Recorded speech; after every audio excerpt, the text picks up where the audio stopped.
운전을 하면서 다니다 보면 우리는 가끔가다 방치된 건물들을 볼 때가 있습니다.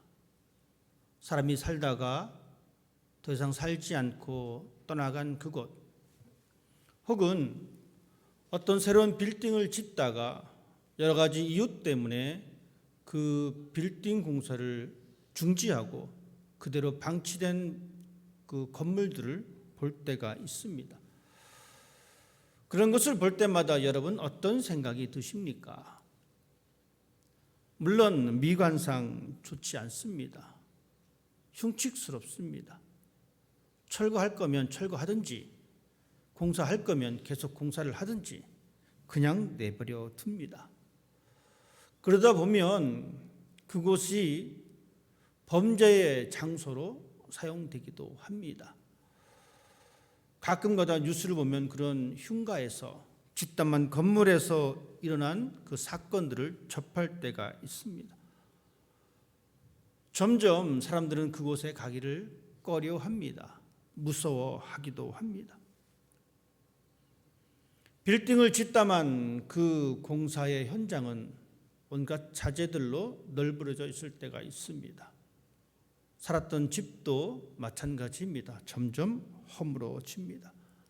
집이 집으로서의 제 기능을 하지 못합니다. 그 용도가 더 이상 사용될 수 없게 되었다는 이야기입니다. 사람들의 수근거림의 대상이 됩니다. 결국 세상 사람들의 짐이 됩니다.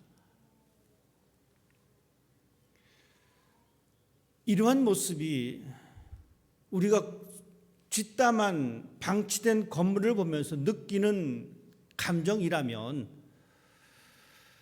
2000년 전 그때 당시에 이런 방치된 짐과 같은 그런 모습을, 그 현상을 보여준 무리들이 있습니다. 그것은 바로 초대교회 사람들의 모습입니다. 유대교에서 기독교로 개종한 사람이거나 우상을 숭배했던 사람들이 우상 숭배를 포기하고 예수 그리스도를 믿었던 그 사람들입니다. 그 사람들이 마치 제가 말씀드렸듯이 방치된 건물과 같은 존재들이었습니다. 오죽했으면 사도 베드로는 이 베드로 서신을 쓰면서 여러분은 나그네입니다. 사회적으로 보호받지 못한 사람입니다. 즉 여러분들은 세상 사람들에 의해서 방치된 사람입니다 라고 이야기할 정도입니다. 왜냐하면 그들은 사회적인 권리를 박탈당한 사람입니다. 단순히 예수 그리스도의 부활을 믿고 하나님을 믿는다는 그 이유 때문에 사회적으로 비난받았던 사람들입니다. 그 조합에서 쫓겨남을 당했던 사람들입니다. 그러니 평범한 사업을 할 수도 없었습니다. 평범한 일을 가지기도 힘든 존재들이었습니다. 그래서 그들은 마치 버려진 존재와 같은 그러한 사람들이었습니다. 초대교회 사람들은 그런 대우를 받았습니다.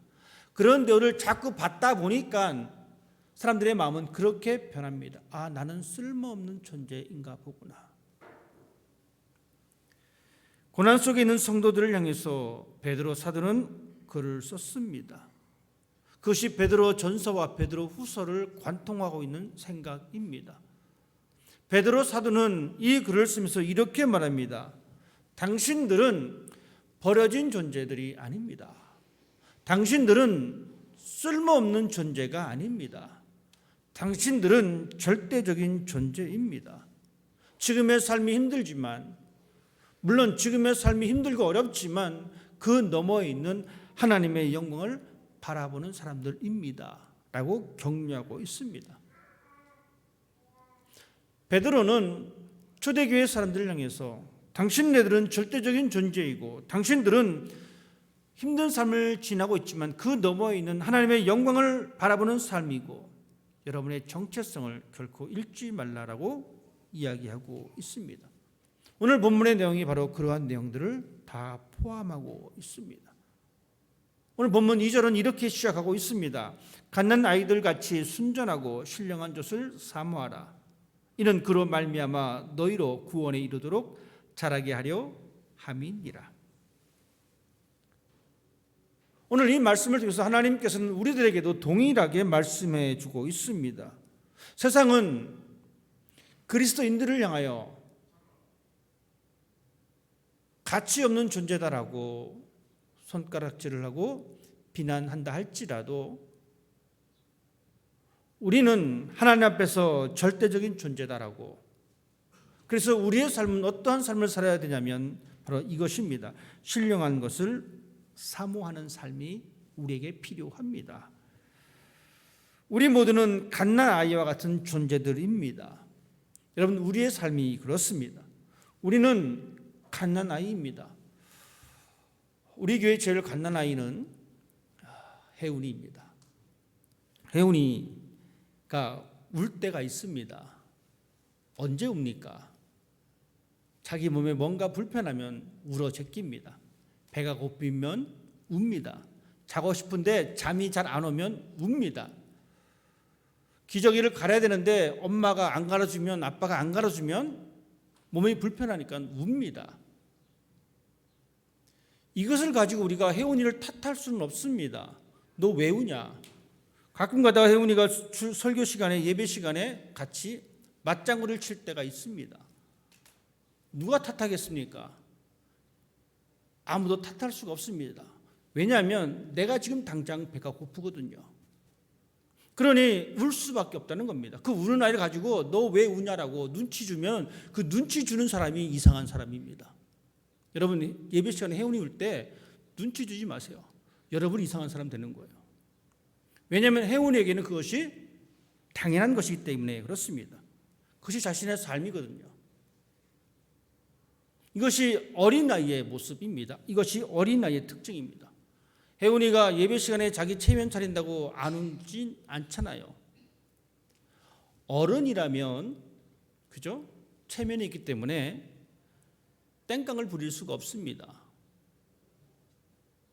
그런데 어린아이는 체면이 없습니다.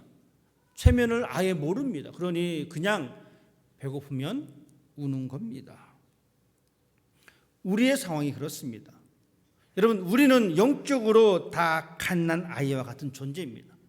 살기 위해서 몸부림쳐야 된다는 이 사실은 우리 모두가 가지고 있는 사실입니다. 자, 그렇기 때문에 여러분 이렇습니다. 우리가 갓난 아이이기 때문에 순전하고 신령한 젖을 사모해야 합니다.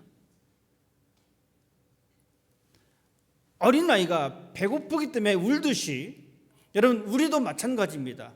우리도 이 땅의 삶을 살면서 신령한 것을 사모해야 합니다. 울어야 된다는 이야기입니다. 여러분, 사모한다는 이야기는 본능적으로 몸부림치라는 겁니다. 체면 차리면서, 체면 따지면서 애매하고 앉아있을 것이 아니라 체면도 없이 그냥 몸부림칠 것을 우리에게 말하고 있습니다. 사모한다는 것은 여러분 그냥 단순히 좋아한다는 것이 아닙니다. 신령한 젖을 좋아하십시오라고 하는 것이 아니라 신령한 것을 내 생존과 연결시켜서 그것을 갈망하라는 이야기입니다. 왜냐하면 그것이 우리의 삶의 유일한 방법이기 때문에 그렇습니다. 우리는 신령한 것을 사모해야 합니다. 왜냐하면 그로 말미암아 구원에 이르도록 자라기 때문입니다.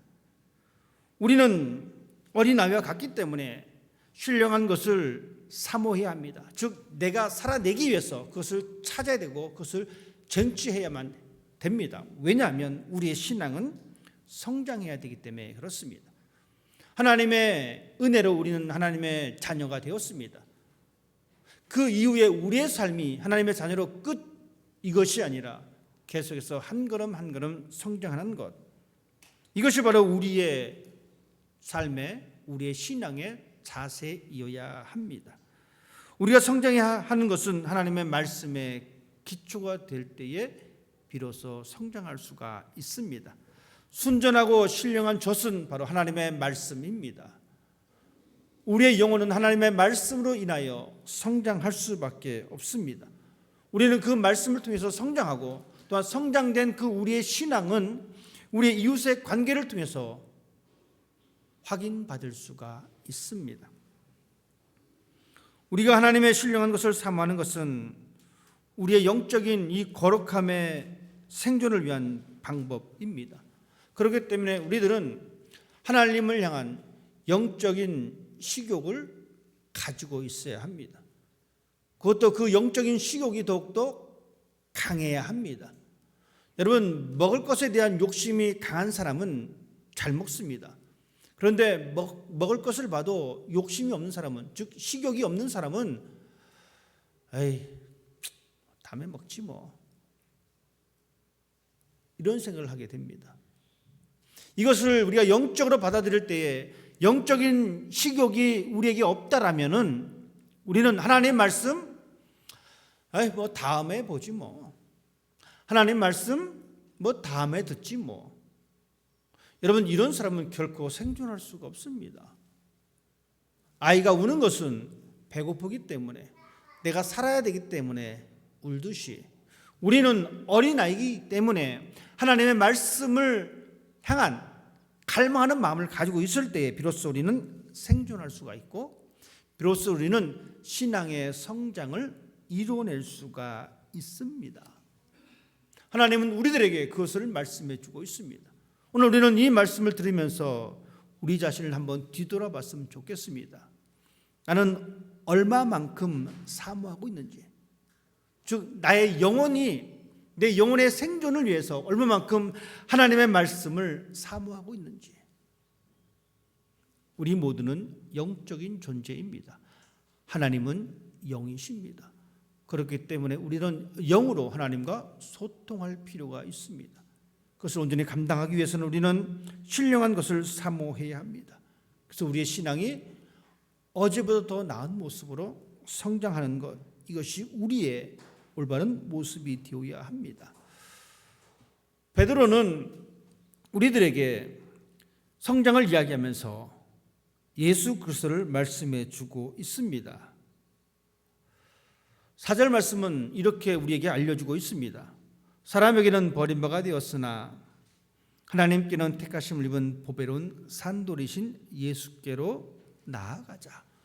우리가 신령한 것을 사모하기 위해서는 산돌이신, 즉 살아있는 돌이신 예수님께로 나아가야 된다라고 말씀하고 있습니다.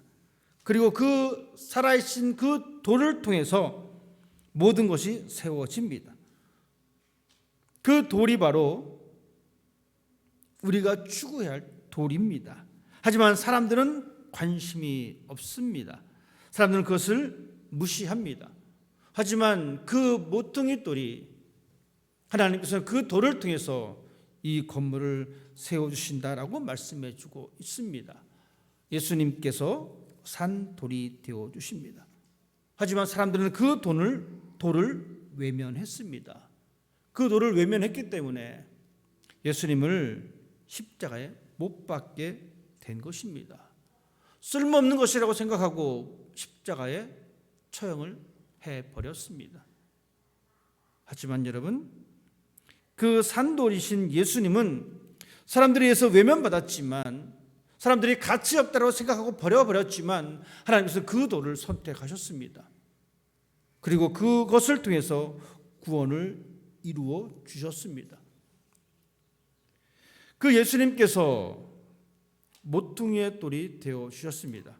6절 말씀 보면, 보라 내가 택한 보배로운 모퉁이 돌을 시온에 두노니 그를 믿는 자는 부끄러움을 당하지 아니하리라. 그를 믿는 사람은 그 모퉁이 돌을 통해서 부끄러움을 당하지 않습니다. 하지만 사람들은 그것을 던져 버렸습니다. 하지만 하나님께서는 건축자들이 버린 그 돌을 들여다가 모퉁이 돌로 사용하셨습니다. 쓸모없는 돌이라고 생각하고 그 돌을 던져 버렸는데 하나님은 그 쓸모없는 돌을 들여다가 모퉁이 돌로 세워주셨습니다. 여러분, 이 모퉁이 돌은 어떤 돌이냐면 두 벽이 만나는 지점에 세워지는 돌입니다. 이 돌 때문에 건물의 방향이 결정됩니다. 건물의 높이가 결정됩니다. 이 돌이 절대 기준이 되는 돌이 바로 이 모퉁이 돌입니다. 이 돌이 무너지게 되면 이 건물은 붕괴될 수밖에 없습니다. 그 돌이 바로 모퉁이 돌입니다. 예수님께서 그 모퉁이 돌이 되셨습니다. 즉 예수님께서 절대 기준이 되셨다라는 이야기입니다. 그 예수님 때문에 높이가 결정되고 그 예수님 때문에 넓이가 결정되고 그 예수님 때문에 건물의 방향이 결정되는 것입니다. 여러분, 우리가 믿는 예수님의 존재가 바로 그런 존재입니다. 하나님은 그렇게 만들어 놓으셨습니다. 자, 그러면 우리는 어떤가요? 그 예수님이 정말로 나의 절대 기준으로 삼고 있는지, 그 예수님이 나의 삶의 절대 기준인지, 예수님이 내 삶의 높이인지 방향인지, 여기서 우리는 이 차이점을 발견합니다. 하나님은 우리를 그렇게 하도록 제시해 주셨는데 우리는 여전히 그 모습을 따라가고 있지 못하다면 우리는 아직도 신령한 젖을 사모하지 않는 그 안타까운 모습을 여전히 가지고 있다는 이야기입니다. 여러분, 이 모퉁이 돌이 모든 것을 연결합니다. 이 건물과 이 건물을 연결합니다. 이 돌과 이 돌을 연결합니다. 예수님께서 친히 우리의 모퉁이 돌이 되어 주셨습니다. 이 말은 예수님을 통해서 우리는 이 거룩한 공동체가 되었다라는 이야기입니다. 개인의 돌들이 모여서 모퉁이 돌을 통해서 한 몸이 되었습니다. 하나가 되었습니다. 이것이 바로 교회 공동체의 모습입니다. 여러분, 각자 한 명 한 명은 하나의 돌인데 이것이 하나가 될 수 있는 것은 모퉁이 돌이신 예수님이기 때문에 가능하다라는 것입니다. 그러면 이 교회의 기준은 내가 아니라 예수님이 되어야 합니다. 여러분의 신앙의 기준은 여러분 자신이 아니라 예수님이 되어야 합니다. 우리는 하나님의 몸된 교회를 세우는 거룩한 성전입니다. 거룩한 성전을 우리는 세우는 사람이 되어야 합니다. 하지만 우리가 가지고 있는 이 신앙의 돌은 다 모양이 다릅니다. 여러분, 각자의 신앙의 모양은 다 다릅니다. 그 다른 돌들이 모여서 하나의 모퉁이 돌을 통해서 하나의 건물로 완성되듯이 여러분이 가지고 있는 이 신앙의 여러 가지 형태, 그 모양, 성격, 그 모든 것들이 모여서 하나님의 집이 된다라는 이야기입니다. 하나님의 집은 이렇게 독특합니다. 하나님은 집은 견고합니다. 왜 견고하냐면 나를 깎아야 되기 때문에 그렇습니다.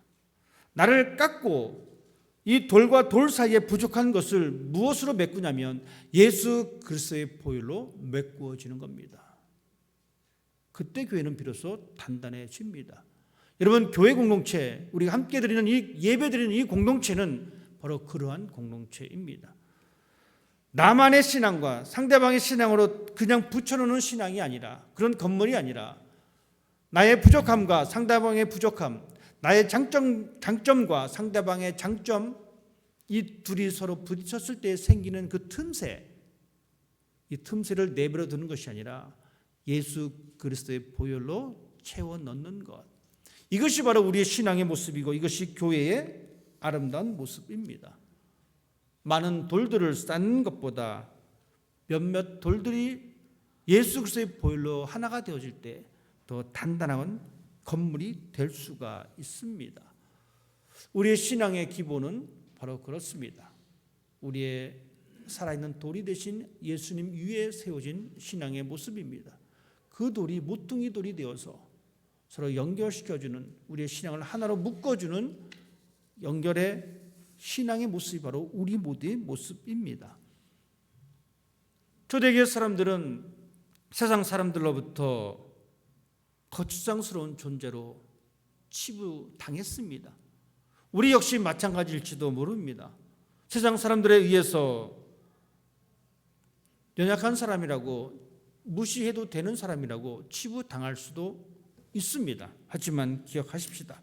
우리는 산돌이신 예수 그리스도 위에 세워진 존재입니다. 절대 무가치한 존재가 아니라, 사람들이 쓸모없이 버려진 존재가 아니라 하나님 앞에서 절대적인 존재입니다. 오늘 사도 베드로는 우리에게 그것을 분명히 말씀해 주고 있습니다. 9절 말씀입니다. 너희는 택하신 족속이요 왕 같은 제사장들이요 거룩한 나라요 그의 소유된 백성이다. 우리의 신분이 바뀌었습니다. 우리는 제사장들입니다. 여러분, 제사장은 성과 속을 경계하는 그 관리자입니다. 즉 하나님과 사람 사이를 연결하는 다리와 같은 존재입니다. 여러분, 우리가 그런 사람입니다. 과거에는 동물이나 곡식을 통해서 제사를 지냈던 그러한 사람들이 제사장입니다. 그들의 역할입니다. 하지만 이제는 바뀌었습니다. 신령한 제사로 바뀌었습니다. 즉 패러다임의 전환입니다. 물질에서 윤리와 성령의 사역으로 전환되었습니다. 즉 우리가 제사장으로서의 정결의 영역이 우리의 일상으로 퍼졌다라는 이야기입니다. 여러분, 로마서 12장 1절 말씀은 이렇게 기록하고 있습니다. 너희 몸을 하나님이 기뻐하시는 거룩한 산 제물로 드리라. 이는 너희의 영적 예배이니라. 하나님이 너희 몸을 하나님이 기뻐하시는 거룩한 산 제물입니다. 어떤 것이 여러분 거룩한 산 제물입니까? 하나님을 향한 찬양과 예배, 선을 행하는 것, 이웃과 서로 삶을 나누는 것, 이것이 바로 하나님이 기뻐하시는 거룩한 산 제물입니다. 그래서 우리는 이 제사장적인 삶을 살아내야 합니다. 여러분, 우리의 일상이 그러한 삶으로 바뀌어야 합니다. 그것이 바로 신령한 젖을 사모하고 그것을 먹음으로 인하여 날마다 성장하는 신앙의 모습이기도 합니다. 여러분, 기억하십시다. 우리의 정체성입니다. 우리는 가치 없는 존재들이 아닙니다. 분명한 것은 우리는 택하신 족속입니다. 혈통이 아닙니다.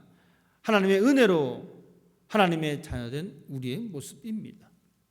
왕 같은 제사장입니다. 지배하는 왕이 아닙니다. 사랑으로 섬기는 왕의 모습입니다.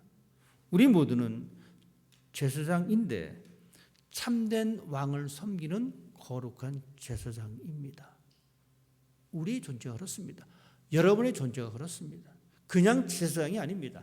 거룩한 왕을 모시는 제사장입니다. 베드로는 우리에게 또 말해주고 있습니다. 여러분은 거룩한 나라입니다. 여러분, 우리는 하늘의 법과 통치를 받는 하늘 시민권자입니다. 그리고 우리는 그의 소유된 백성입니다.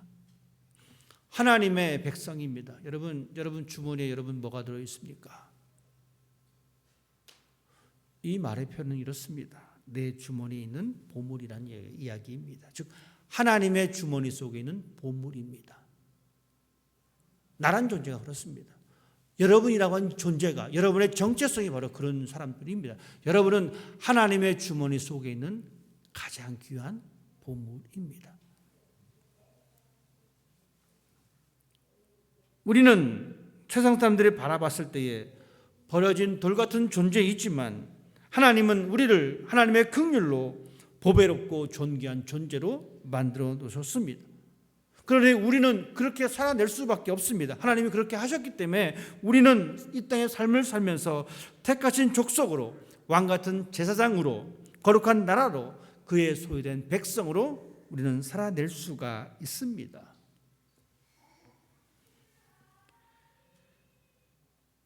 사도행전 보면 여러분 돌에 맞아 죽은 사람이 있습니다. 그 사람이 바로 스데반 집사입니다. 세상 사람들은 이 스데반 집사를 가치 없는 존재로 생각했습니다. 그래서 그를 향해서 돌을 던져서 그를 죽음으로 내몰았습니다. 하지만 스데반, 그는 눈을 들어서 하나님의 영광을 보게 됩니다. 하늘의 빛을 보게 됩니다. 택하신 족속이요 왕 같은 제사장이요 거룩한 나라요 그의 소유된 백성인 스데반은 결국 하나님의 빛을 선포하는 사람으로 그 마지막의 삶을 살아냈습니다. 여러분, 스데반이 죽으면서 뭐라고 외쳤습니까? 하나님, 저들의 죄를 용서해 주십시오. 스데반은 기가 막히게 하나님의 은혜를 선포하고 있습니다. 왜 그렇습니까? 그는 하나님께서 그를 존귀한 사람으로 만들어 놓으신 것을 보았기 때문에 그렇습니다. 그는 아주 하나님 앞에서 특별한 존재임을 봤기 때문에, 알아차렸기 때문에 그는 그렇게 될 수밖에 없었습니다. 우리 역시 마찬가지입니다. 우리는 버려진 돌들이 아닙니다. 살아있는 돌입니다. 하나님이 선택하신 그 존재임을 여러분 잊지 마십시오. 흔들리는 이 세상 속에 살아가지만 반석이신 예수 위에 굳건히 서 있기를 바랍니다. 그리고 이제는 하나님의 빛을 드러낼 수 있는 삶이 되기를 바랍니다. 9절 말씀 다시 한번 말씀드립니다. 너희는 택하신 족속이요 왕같은 제사장들이요 거룩한 나라요 그의 소유가 된 백성이니 이는 너희를 어두운 데서 불러내어 그의 기이한 빛에 들어가게 하신 이의 아름다운 덕을 선포하게 하려 하십니다. 내가 하나님의 택하신 족속이고 내가 왕같은 제사장이고 내가 거룩한 나라이고 내가 그의 소유된 백성이라면 내가 해야 할 일은 이 땅에 아름다운 덕을 선포하는 것. 이것이 우리가 해야 할 삶의 모습입니다. 우리의 신앙은 교회 안의 신앙으로 머물러 있어서는 안 됩니다. 우리의 신앙은 교회 밖을 나가서 세상 속으로 들어가는 사람이 되어야 합니다. 그리고 그 속에서 나의 나됨을 드러내는 삶을 살아내야 합니다. 하나님은 그 사명을 저와 여러분에게 주셨습니다. 여러분이 살아가는 그 삶의 현장에서 세상 사람들은 나를 향해서 가치 없는 존재다라고 보잘것 없는 존재다라고 생각하고 판단하고 말한다 할지라도 여러분 흔들리지 마십시다. 하나님은 그 버려진 돌을 들어다가 보통이 돌이 되게 해 주셨습니다. 하나님은 나를 그렇게 바꾸어 주셨습니다. 그래서 우리들은 이 땅에서 세상 속에서 세상의 소금으로 세상의 빛으로 세상의 사명자로 하나님의 선택받은 존재로 살아가는 그런 삶을 살기를 원하십니다. 그 일을 감당하기 위하여 신령한 젖을 날마다 사모할 수 있는 여러분 되기를 주님 이름으로 부탁을 드립니다. 기도하겠습니다.